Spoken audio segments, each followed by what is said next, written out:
Wow! Magandang umaga guys, ayun na nga, baby ko.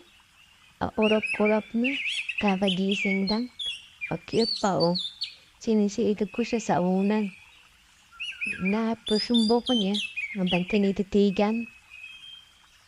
Sarap sa feeling ng paggising sa umaga siya, mapikuna mo makikita. Kada gising yun guys, nakasmile lagi. Basta nakikita niya ako. Diba? Smile, ang ganda ng baby ko. Aayusan ko na yung buhok niya. Bago siya mag-toothbrush at ayusin ko na yung buhok na ipitin ko na. Napupunta kasi yung bangs niya sa mukha niya. Ayan, ayusan ko muna siya. Gustong gusto niya yan. Ako naman, baby ko. Diba? Ganda yarn. Ganda yung baby, natural beauty. Diba, baby ko? Gustong gusto niya yung naayusan ng buhok. Ganda talaga. Magtututbrush na siya, guys. Shoes one. Dadal muna siya. Hindi ko na paano sinasabi niya sa toothpaste dyan. Roy. Lalagay na siya ng toothpaste sa kanyang toothbrush. And nahulog pa yung cellphone dyan. Yun na nga, nalagyan na ng toothpaste yung toothbrush niya. Toothbrush na yung baby ko. With routine naman niya yung paggising niya. Takaring tapat niya yun guys. Nagsasampay ako dyan ng mga damit. Yung madami-damit sinasampay ko kasi 7 days ako hindi naglabay yan. Damit pa lang ng baby ko yan ha.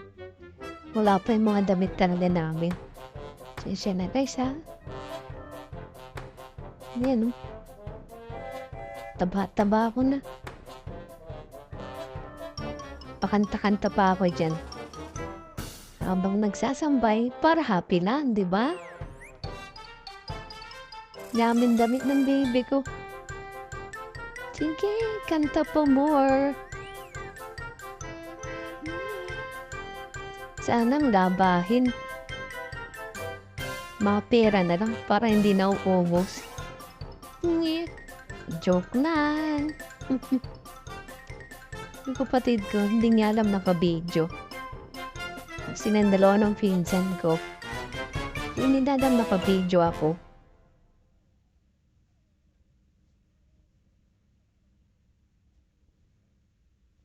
Yan, daldalan mode pa. Hindi na uubos ang mga sinasampay ko. Sobrang dami yan guys. Dalawang ano yan. Dalawang ganyan na sipitan. May hammer. Dami. Kasi hanap ko magbihis parang artista. Yan, pagpag. Sampay. Ipit muna. Wow, di ba? Sarap oh, pakanta-kanta pa ako, para relax lang.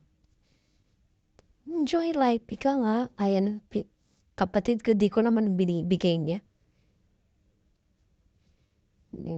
Biglang lumayo na lawan. Sino may mga tanim kong sili. Sili na hindi lumalaki dahil sa sobrang init ng panahon. Alas 2 na nga nakapon yan guys, umakyat na naman yung sawa ko sa bubong ngayon.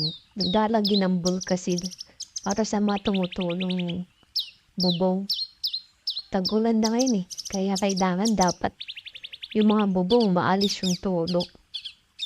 Hindi, yari, mababasa sa loob ng bahay. Init, yan nga siya. Tinapon niya na pababa yung plastic ng bulkasil. At yung ngayon, dalawang magtita. Itinyagay sa CCTV, hindi nilalang pinapanood ko sila sa CCTV. Sarap na upo nila, matatapos lang maglinis. Iwan na po kumakain ng frosty, si tita niya kumakain ng kanin. Yung tita niya hindi ko naman ang kinakain niya, sarap ng upo, di alam naka-video sila. Di ba? Kinagabi naman 'to guys, ang baby ko ayan oh, bising-busy pagsi-swing sabay talon-talon pa. Ano, ang cute ng baby ko 'no? Ginawa ko ng kulay at swing na 'yan. Ang liit nga lang ng space kasi sinabit lang sa hagdan at sa bintana. Yan ako, cute ng baby ko. Kaya nagutom ako habang hinihintay yung in-order kong pagkain. Yan yung mga gamit ng baby ko. Hindi ko na alam saan ko ilalagay. Na, dumating na yung order ko. Kumakain na yung baby ko. Midnight snack nga yan. Nagutom kami bigla. Burger, fries, at saka hotdog. Sarap na sarap ang baby ko niyan. Gustong gusto niya yan. Midnight snack, baby. Kagat-kagat pa siya oh. Fries. Favorite niya yan, fries. Hindi ko naman. Tatanong niya sa akin yan eh. Yung tita niya kumakain din na ano, nahiya pa.